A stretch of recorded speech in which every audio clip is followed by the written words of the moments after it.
시청자 여러분 안녕하십니까. 신의균의 군사TV 디펜스 브리핑입니다. 오늘도 세계 각국의 흥미로운 군사 관련 소식들을 많이 가지고 왔습니다. 오늘의 메인 뉴스 두 가지 모두 방공 시스템에 관련된 것입니다. 유럽의 방공 시스템이 러시아에 그대로 털릴 가능성이 높아졌다는 소식과 함께 얼마 전에 미국의 B-1B 폭격기 맹폭을 받았던 이란 혁명수비대가 시리아와 레바논에서 미군기와 이스라엘기를 노리고 방공 시스템을 배치했다는 소식입니다.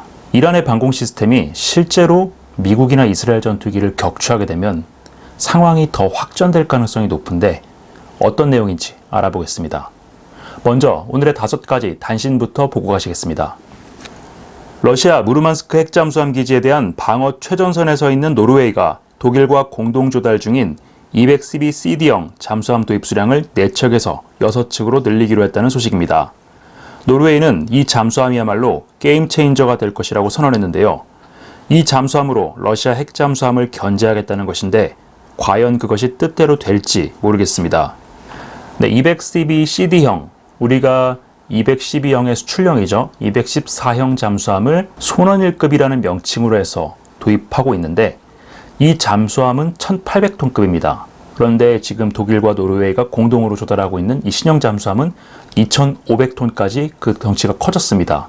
그리고 AIP가 탑재가 돼 있고 기존의 납축전지도 리튬이온 방식으로 교체가 됐다고 합니다. 자망 지속 능력이 더 늘어난 것은 맞는데 이것을 가지고 원자력 잠수함에 대한 헌터 킬러 임무를 수행할 수 있고 또 이것이 게임 체인저가 될 수 있다라는 것은 좀 과도한 정치적 수사가 아닌가 싶습니다.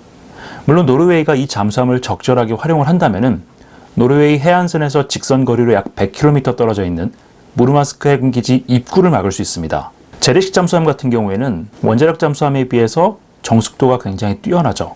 이 말인즉슨 방어전, 즉 매복 작전에서는 상대적으로 유리한 위치를 점할 수 있다라는 것인데 노르웨이가 이 6척의 잠수함을 적절히 잘 활용을 해서 무르만스크에 대한 전략적 억제 임무를 수행하게 되면 나토에 상당한 도움이 될 것 같은데 문제는 여기까지 가는데 노르웨이 해안선이 너무 길죠.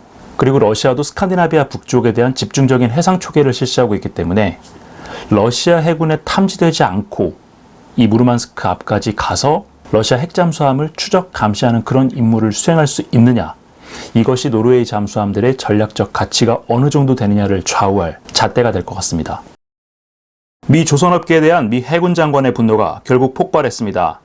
카를로스 델토로 미 해군 장관이 공개석상에서 지난해 최대 규모의 영업이익을 기록한 미 조선사들을 질타하면서 이들 업체들이 사측의 이윤만 추구하며 건합 능력 향상을 위한 인프라 투자에는 매우 인색한 모습을 보이고 있다고 비난을 쏟아냈습니다. 미국에는 굉장히 심각한 악법이 하나 있죠. 존스법이라고 해서 미국의 항구와 항구를 오가는 모든 선박은 미국 내에 있는 미국인이 소유한, 미국인이 근로하고 있는, 미국인이 통제하는 그 조선소에서만 건조할 수 있게끔 만든 법입니다. 이 법이 있다 보니까 미국의 조선소들은 사실상 독과점이 됐죠. 기존에는 2개 조선소가 독점을 하고 있다가 여기에 핑칸티엘이라는 업체가 미국 조선사를 매입해서 지금 3강 구도로 굳어졌는데 미국이 굉장히 많은 군함을 발주하고 또 정비공사도 발주를 하는데 이 3개 업체가 전부 다 해먹다 보니까 업체들 입장에서는 경쟁력을 강화시킬 필요가 없죠. 그런데 미국의 군함 발주량과 수리 의뢰량은 점점점 많아지고 실적은 높아지고 일반적인 기업이라면은 이렇게 얻어진 영업이익을 가지고 R&D라든가 인프라에 투자를 해야 되는데 그걸 안 하고 있다는 겁니다. 왜냐하면 굳이 그렇게 해서 생산성을 높이지 않더라도 어차피 법에 의해서 미 해군과 해안경비대는 미국산 함정만 도입해야 되기 때문에 자신들이 가격이나 납기를 어떻게 제시하든 간에 미군 당국은 울며 겨자 먹기로 살 수밖에 없다. 이렇게 배짱을 부리는 거죠. 결국 이 법안이 폐기되지 않으면 미군은 중국의 저 급격한 해군력을 따라잡을 수가 없고요. 그래서 미 해군에서 고육지책으로 자폭 드론 부대를 만들어서 중국 해군에 대응하겠다. 이런 얘기까지 나오고 있는 것 같습니다. 일단 이 법부터 바꿔야 될 것 같은데 워낙에 많은 밥그릇이 걸려있다 보니까 쉽게 해결이 될지는 모르겠습니다. 일본 해상자위대가 올해 7월부터 규슈 가노야 공군기지에 MQ-9B C 가디언 무인 해상초계기를 파견해 동중국해 일대에서의 해상초계 실험을 시작한다는 소식입니다. 동중국해는 중국 해군 함정 출현 빈도가 높아 해상자위대에서도 초계와 스크램블 작전 빈도가 가장 높은 곳인데요. 장기 채공 능력을 가진 씨 가디언의 배치가 해자대 항공단의 임무 과부하를 얼마나 덜어줄지 기대가 모아지고 있습니다. 네, 일본은 잘 알려진 대로 미국에 이어서 세계 2위의 해상 초계기 보유국가입니다. P3C를 100대 넘게 보유를 했었고 지금은 자국산 P1 초계기를 원래는 70대 이상 생산을 하려고 했었는데 무인 해상 초계기라는 새로운 장르가 나오면서 급선회를 했죠. 이 무인기 같은 경우에는 유인항공기보다 채공 시간이 굉장히 길기 때문에 한 번 이륙했을 때 초계 가능한 면적이 굉장히 넓습니다. 그 말인즉슨 같은 수량이라면 무인항공기가 유인항공기에 비해서 훨씬 더 넓은 영역을 초계할 수 있다는 건데 이거는 해상 초계기 숫자가 굉장히 부족한 우리나라에게 매우 필요한 능력이죠. 근데 우리는 일본이 왜 미국으로부터 이 MQ-9을 도입하는지 그 이유를 생각을 해봐야 됩니다. 일본이 이런 드론 기술이 없어서 미국에 비싼 돈을 주고 해상 초계기를 구매를 할까요? 그렇지 않습니다. 장기적으로는 국산화를 할 거지만 지금 당장 안보 소요가 위중하기 때문에 당장 필요한 전력은 해외에서 도입을 하고 기술을 받아와서 현지에서 현지화된 모델을 따로 만들겠다는 겁니다. 일본이 무인 해상 초계기를 도입하기 시작한 것은 한 5년 정도 됐습니다. 먼저 해상보안청에서 도입하기 시작했고 해상보안청이 잘 운용하는 걸 보고 해상자위대도 도입을 하려고 하는 것인데 우리나라 같은 경우에는 이러한 무인 초계기 이야기가 나왔음에도 불구하고 그건 국산화해서 천천히 가자. 그래서 지금 국산 개발을 하고 있습니다. 지금 당장 북한이 전략 잠수함을 만들고 러시아가 태평양 지역에 포세이돈 같은 가공할 무기를 탑재한 신형 잠수함들을 대거 배치하고 중국도 최근에 서해 지역에서의 잠수함 배치를 크게 늘렸죠. 이런 상황인데도 불구하고 국가 안보보다 국산화, 국내 일자리 창출이 더 먼저다? 도대체 대한민국 안보는 방위산업은 뭐가 우선인지 모르겠습니다. 독일이 올 하반기 우크라이나에 공급할 예정인 RCH-155, 155mm 차륙용 곡사포 물량을 2배로 늘려 1차분 18문과 2차문 18문, 도합 36문을 공급하기로 했다는 소식입니다. 우크라이나에서의 실전 데이터를 분석해서 독일군도 차세대 자주포로 이 자주포를 도입해 최대 168문을 도입한다는 방침인데요. 카탈로그 데이터상 현존하는 모든 자주포를 압도하는 이 자주포, 과연 실전에서 어떤 능력을 보여줄지 지켜봐야겠습니다. 근데 독일이 2022년이죠. 2억 1,600만 유로를 우크라이나에 지원하는 형태로 해서 그 예산으로 라인메탈에 이 자주포를 주문을 했습니다. 대당 170억 원이 좀 넘는 가격인데 뭐 그렇게 생각해도 PZH-2000보다는 훨씬 싸죠. 이 자주포는 굉장히 특이합니다. 독서라는 차륜형 자주포에 PZH-2000 기술을 기반으로 만든 무인 포탑을 얹었습니다. 내부에는 30발의 포탄이 장전이 되고 분당 최대 9발을 쏠 수 있다고 합니다. 더 놀라운 것은 이 자주포가 달리면서 포탄을 쏠 수 있다는 것인데 우크라이나는 이런 자주포가 도입이 되면은 기존의 궤도형 자주포로 수행했던 슈렌스쿠트 능력이 훨씬 더 강화될 것이다. 이렇게 기대를 하고 있습니다. 그런데 제가 포병장교 입장에서 이 자주포를 보면은 과연 이 자주포가 이동간 사격이 가능할까? 좀 의문이 듭니다. 사격 재원이라는 것은 자신의 위치, 그 위치라는 것은 좌표도 있지만 고도, 그 다음에 속도 정보도 같이 포함되는 건데 달리면은 이 정보가 계속 바뀌는데 도대체 어떻게 표적지까지 거리와 방위각, 사각을 계산해서 탄도 재원을 산출하고 쏜다는 것인지 그렇게 계속 움직이게 되면은 만약에 전방에 작은 돌이라도 하나 튀어나와 있다면 그것 자체가 이 포탄의 궤도에 굉장히 큰 영향을 미치는 변수가 될 텐데 이 문제를 도대체 어떻게 해결했는지 묻고 싶습니다. 어쨌든 올해 말부터 우크라이나에서 실전 테스트를 시작한다고 하니까 어떤 결과가 나올지 한번 지켜봐야 되겠습니다.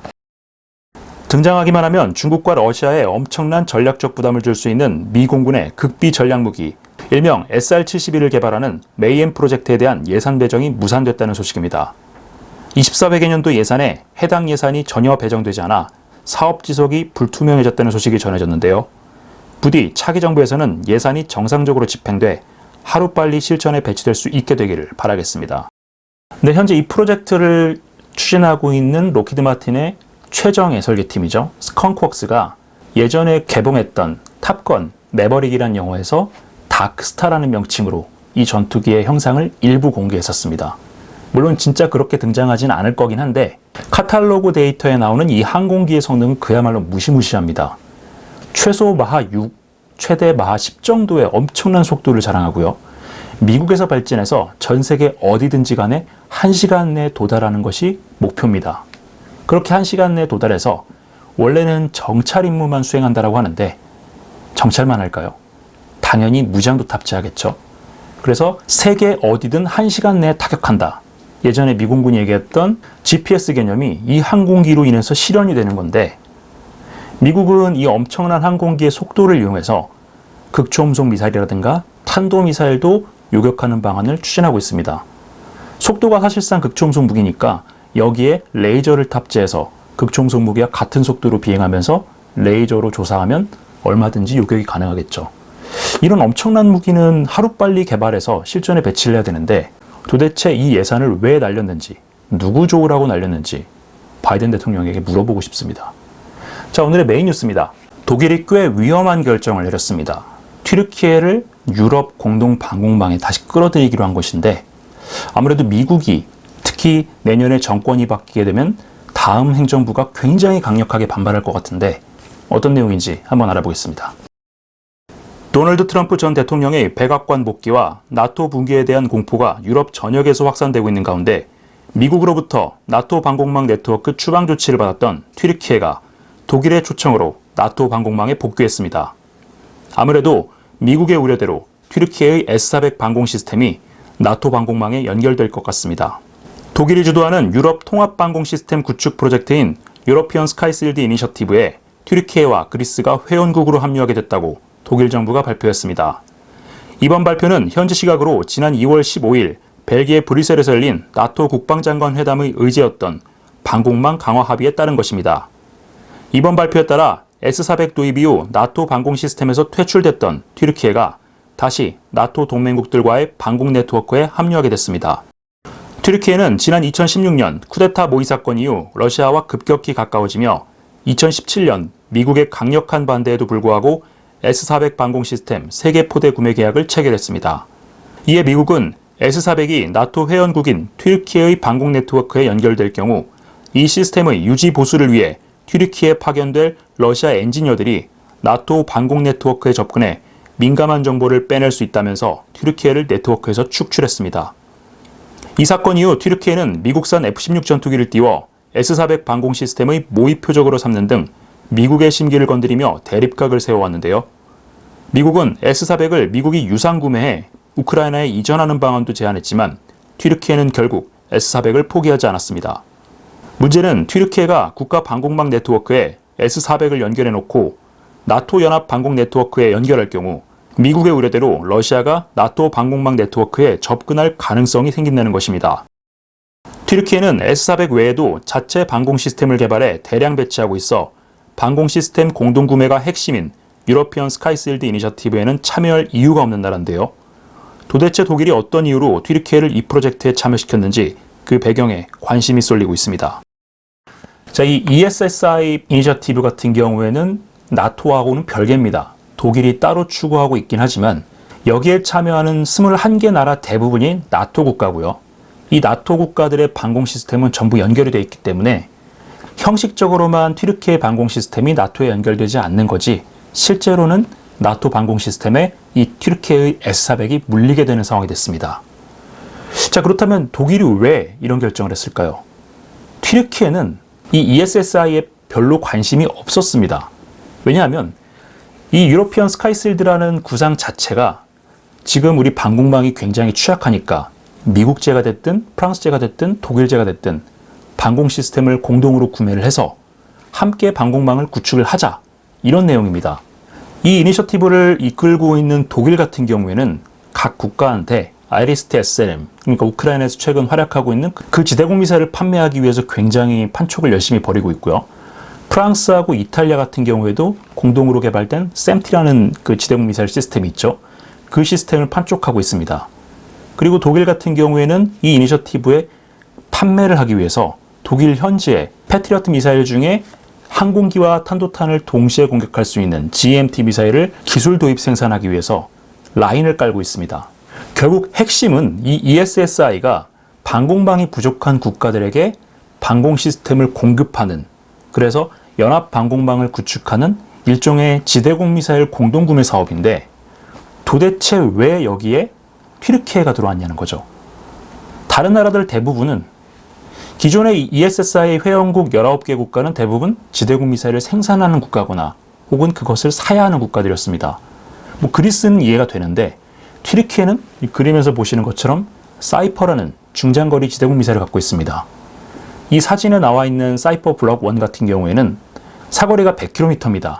그러니까 지금 딱 샘티라든가 패트리어트 GMT하고 비슷한 수준의 방공 시스템인데, 튀르키예는 이 사이퍼 시스템을 더 개량해서 150에서 200, 300km까지 사거리를 연장할 예정입니다. 그 말인즉슨 기존의 유럽이 판매하고 있는 그런 미사일들, 그리고 독일이 현지에서 면허 생산하려고 하는 이 GMT 미사일을 구매할 여력이 없다는 거죠. 형식적으로는 ESSI에 튀르키예가 가입하는 형태가 되지만 결국에는 나토 방공망에 튀르키예 방공망이 연결되는 것이기 때문에 아마도 독일의 이번 조치는 미국의 강력한 반발로 이어질 겁니다. 이 올라프 숄츠 총리, 겉으로는 안보를 굉장히 강조하면서 실제로는 러시아에 이익이 되는 행동을 꽤 많이 했던 사람이죠. 도대체 숄츠 총리가 미국이 강력하게 반발할 수 있는 이런 결정을 왜 내렸는지, 이 튀르키예 ESSI 참여가 본격화되면 참여국인 튀르키예는 물론이고 독일도 미국의 차기 행정부와 갈등의 골이 더 깊어질 것으로 보입니다. 두 번째 소식입니다. 이란이 시리아와 레바논 지역에 신형 지대공 미사일을 배치한다는 소식입니다. 지난번에 한번 미국의 폭격기로부터 얻어맞고 나서 이에 대한 대응책을 수립하는 것 같은데, 이렇게 되면은 상황이 더 악화될 것 같습니다.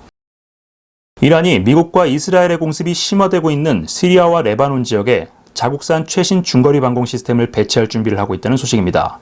이 시스템이 배치되면 시리아 동부와 레바논 남부를 공습하는 미국, 이스라엘 항공기들이 상당한 위협을 받게 될 것으로 보이는데요. 아무래도 이란이 존재하는 한 중동 지역의 혼란은 계속될 것 같습니다. 이란 이슬람 혁명수비대가 시리아 동부 데이르 에조르 지역의 병력 배치를 조정 중이며, 현재 이곳 친이란 민병대에게 최신형 중거리 방공 시스템을 공급하고 운용 훈련을 진행 중이라고 미국 싱크탱크 워싱턴 연구소를 인용해 복수의 시리아 매체들이 현지 시각 2월 18일 보도했습니다. 이란이 친이란 민병대에 공급하는 미사일은 자체 개발한 코르다드 15인데요. 이란은 시리아 아사드 정권은 물론 시리아에서 활동하는 친이란 민병대 여러 조직에 이란판 패트리엇이라 불리는 이 시스템을 공급하고 있는 것으로 전해졌습니다. 미국의 패트리엇 시스템과 매우 유사한 형상을 가진 이 체계는 초기형 패트리엇과 마찬가지로 수동 전자주사식 위상 배열 방식, 페사 레이더를 중심으로 이란이 자랑하는 고성능 방공 미사일 샤이아드 3를 운용하는 중거리 방공 체계입니다. 이란의 주장에 따르면 이 미사일은 120km급 사거리를 가지고 있고, 전투기와 순항 미사일은 물론 소형 드론도 요격할 수 있는데요. 85km 거리에서 F-35급 스텔스 전투기를 탐지해 교전이 가능하고 동시에 6개의 공중 표적을 공격할 수 있습니다. 워싱턴 연구소에 따르면 이 방공 시스템은 최근 미국의 공습을 받았던 시리아 동부 데이르 에조르는 물론 시리아 수도 다마스쿠스, 시리아 요르단 국경 지역의 데라, 레바논 남부 지역의 민병대에 배치되기 위해 교육훈련이 진행 중인 것으로 전해졌습니다. 이란이 주장하는 코르다드 15 방공 시스템의 성능은 상당 부분 부풀려져 있을 가능성이 높지만, 이 방공 시스템이 배치되면 미국과 이스라엘의 공습은 예전보다 위축될 수밖에 없습니다. 이란의 이번 무기 공급은 이른바 저항해축 세력 무장 능력을 점점 강화시키면서 중동 불안을 심화시켜온 이란의 영향력 확대 정책의 일환으로 보이는데요. 아무래도 이란이라는 최종 보스를 잡지 않는 이상 중동의 평화는 요원해 보입니다. 이 사진에서 보시는 시스템이 이란이 중동 지역 각국에 보급한다는 코르다드 15입니다. 이란제 방공 무기는 워낙에 종류도 많고 그 이름도 다양해서 뭐가 뭔지 정말 헷갈리는데, 이 무기체계 같은 경우에는 형상만 놓고 보면 패트리어트 팩2하고 거의 똑같습니다. 캐니스터 숫자라든가 배치, 모양, 심지어 트레일러 형상까지 닮았는데, 이 내부를 까서 미사일을 보면은 패트리어트 미사일보다는 과거에 팔레비 왕정 시절에 이란이 수입했던 SM-1 미사일과 굉장히 닮아 있습니다.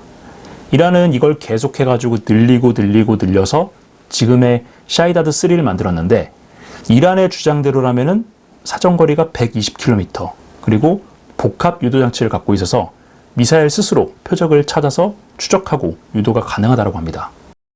이 말인즉슨 이 안에 능동 레이더 시스템이 장착이 돼 있다는 것인데 이란의 기술력을 감안했을 때는 아무래도 유도 정밀도가 굉장히 떨어질 것으로 예상이 됩니다.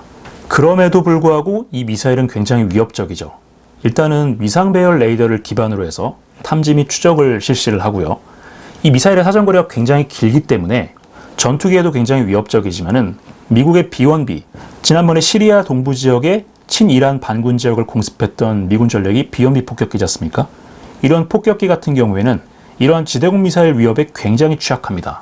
당시 미국은 이 지역에 이 폭격기를 위협할 수 있을 만한 그런 전력이 없으니까 전자전기라든가 호위 전투기 없이 바로 들어가서 제이담을 투발하고 나왔는데 만약에 이 미사일이 데이르-에조르 지역에 배치가 되어 있는 상황에서 미국이 유사한 형태의 폭격 전술을 사용하게 되면 이 폭격기가 격추되는 상황이 발생할 수도 있습니다. 마찬가지로 레바논 지역에 이 미사일이 배치될 경우에 지금 사실 레바논 남부 지역은 헤즈볼라가 거의 방공 시스템을 가동을 안 하고 있는데 이 방공 시스템이 가동되게 되면 이스라엘의 비스텔스 전투기들도 격추 위협에 노출되게 됩니다.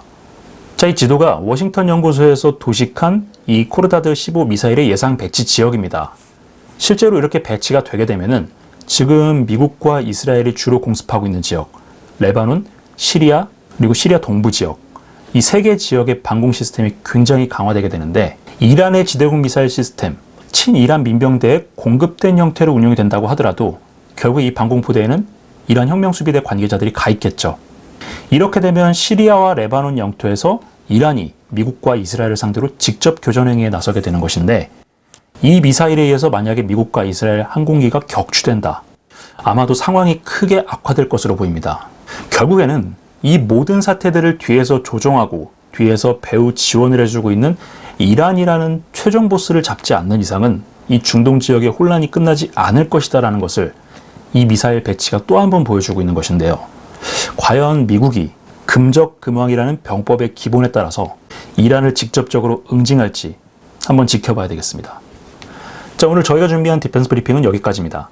시청해주셔서 감사합니다.